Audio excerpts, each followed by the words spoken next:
மைக்கை சரி பண்ணிட்டேன்.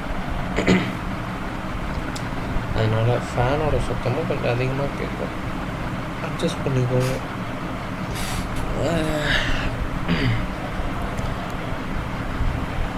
சரி, மைக்கை சரி பண்ணிட்டோம், அதாவது ஜாலியாக ஏதாவது பேசலாம்,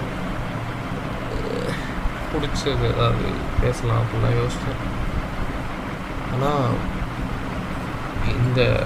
இதை கடந்து போகவே முடியல.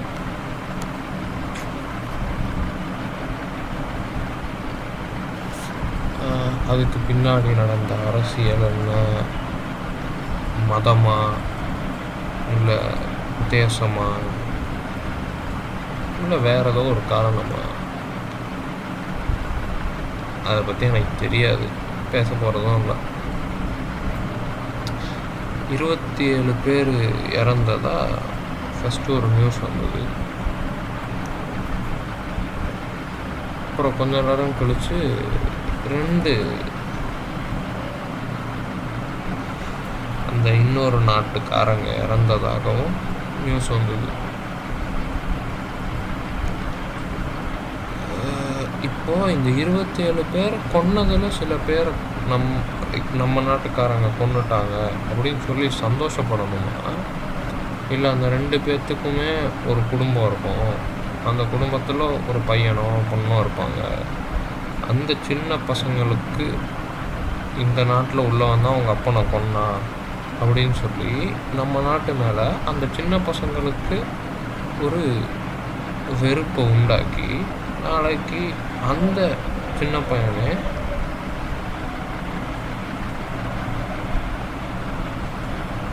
நம்ம நாட்டில் இருக்கிறவங்கள கொல்றதுக்காக துப்பாக்கி தூக்கிட்டு வருவான்ல. இன்றைக்கி எதுவுமே தெரியாத ஒருத்தன், அப்போ அதை நினச்சி கவலைப்படுறதா?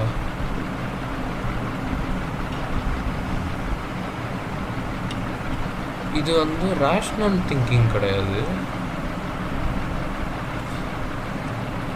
இது கேட்கும் போது எவ்வளோ பயமாக இருக்குதுல்ல.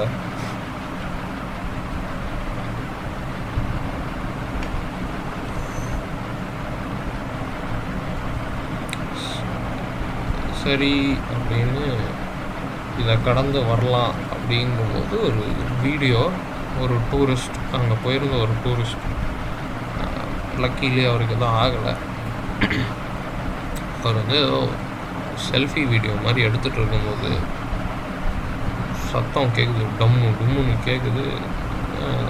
ஏன்னா பகலில் என்ன ஃபயர் ஒர்க்ஸுங்கிற மாதிரி அந்த ஆள் என்னடான்னு பார்த்தா அலற சத்தம்லாம் அப்படியே கேட்குது. இந்த ஆள் அப்படியே ஏதோ கத்துறான், ஹிந்தியில் ஏதோ பேசுகிறான், எனக்கு புரியல. டக்குன்னு வீடியோ ஆஃப் ஆயிடுச்சு. அந்த ஆள் கத்துறதெல்லாம் பார்க்கும்போது இங்கே அலறாங்க. துப்பாக்கி சத்தம் ஏதோ படங்களில் கேட்ட துப்பாக்கி சத்தம் ரியலாக கன் ஃபயர் ஆகுது, அங்கே அத்தனை பேர் கதறாங்க அப்படிங்கும்போது ஒரு மாதிரி ஹாண்டிங்காக இருக்குது. அந்த ஊர் எவ்வளோ அழகான ஊர். எனக்கு இந்த மாதிரி பனி இருக்கிற இடம்லாம் ரொம்ப பிடிக்கும். அந்த மாதிரி ஒரு இடத்துல இப்படி ஒரு நிலமை. சரின்னு அதை விட்டு வந்தால் இப்போது ஒரு ரீலில் சோ கால்டு ஹையர் கம்யூனிட்டி அப்படிங்கிற ஒரு கம்யூனிட்டியை சார்ந்த 2 பேர் திராவிடத்தினால் அவங்களுக்கு நடந்த கொடுமையை வெளியே சொல்கிறாங்க. ஒரு ப்ரெஸ் கிட்டேயோ சொல்கிறாங்க. அவங்களுக்கு கிடைத்த பதில் வெல் டிசர்வ்டு, உனக்கெல்லாம் இப்படி தான் பண்ணணும் அப்படிங்கிற கமெண்ட்ஸ். அது சூப்பர் டீலக்ஸில் ஒரு டயலாகும் வரும்.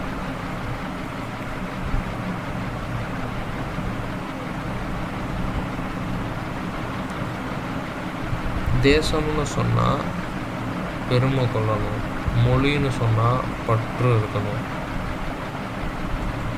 ஆனால் மதம்னா மட்டும் வெறி. இது எந்த விதத்தில் நியாயம் அப்படிங்கிற மாதிரி ஃபகத் ஃபாசில் கேட்பாங்க. அதுதான் கண் கூட இப்போ நடக்குது.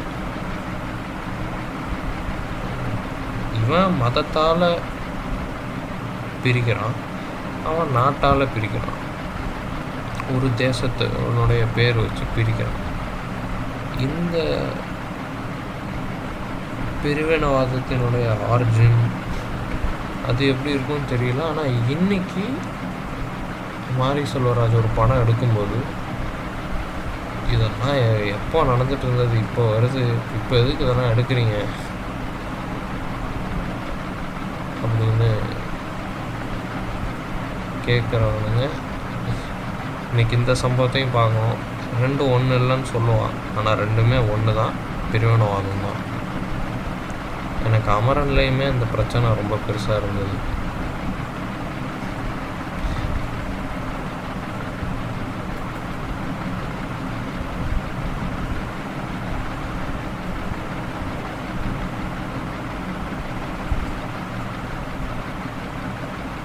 இது அவனை கொல்றது தப்பாக கரெக்டாங்கிற பதிலே எனக்கு கிடைக்க மாட்டேங்குது.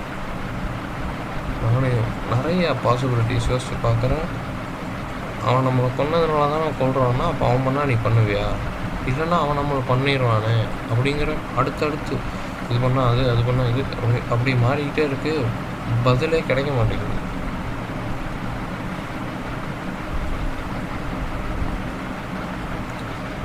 மற்றபடி என்ன தூங்கி இருந்துச்சா நாளைக்கு சரியாயிரும். பட் எனக்கு என் மைண்டுக்கு நாளைக்கு அப்படியே கேஷுவல் ஆயிரும். இன்றைக்கி மட்டும் ஒன்றும் டிப்ரெஸ்டாலாம் சுற்றிட்டு இல்லை, நல்லா தான் சுற்றிட்டு இருந்தேன். பட் அது லைட்டாக ஓடிக்கிட்டே இருந்தது. நாளைக்கு அதுவும் இருக்காது எல்லாருக்குமே. இல்லை உங்களை சொன்னால் நீங்கள் அஃபண்ட் ஆவீங்க அப்படின்னா அதை எடுத்துக்க வேணாம். ஏன்னா அப்படி தான் நாளைக்கு எனக்கு தூங்கி எழுந்திரிச்சேன்னா எனக்கு இதை பற்றின எந்த நினைவும் இருக்காது. நான் சராசரி வாழ்க்கைக்கு போயிடுவேன். கொஞ்ச நாள் கழித்து திரும்ப நடக்கும்.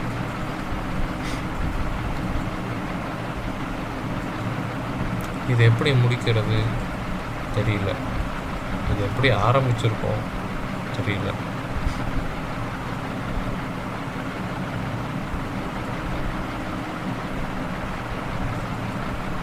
நாட்டுக்கு வெளியே பிரச்சனைனா நாட்டுக்குள்ளே அதுக்கு மேலே பிரச்சனை. ஒருத்தன் தண்ணி தரமாட்டேங்கிறான், இங்கே ஒருத்தன் என் வீட்டுக்குள்ளே நீ தண்ணி குடிக்கக்கூடாதுங்கிறான். ஒரு மாதிரி சிரிப்பாக இருக்குது. டூரிஸ்ட் ஃபேமிலி ட்ரெய்லர் பார்த்தேன், நல்லா இருந்தது, நீங்களும் பாருங்கள். அதுலேயுமே வேறு நாட்டிலேருந்து ஓடி வர்றவங்கள இங்கே வாழ விடாமல் எப்படி வாட்டி வதைக்கிறாங்க அப்படிங்கிற ஒரு கான்செப்டு எல்லாம் பிரித்து சரி போய் தூங்குங்க. Good night.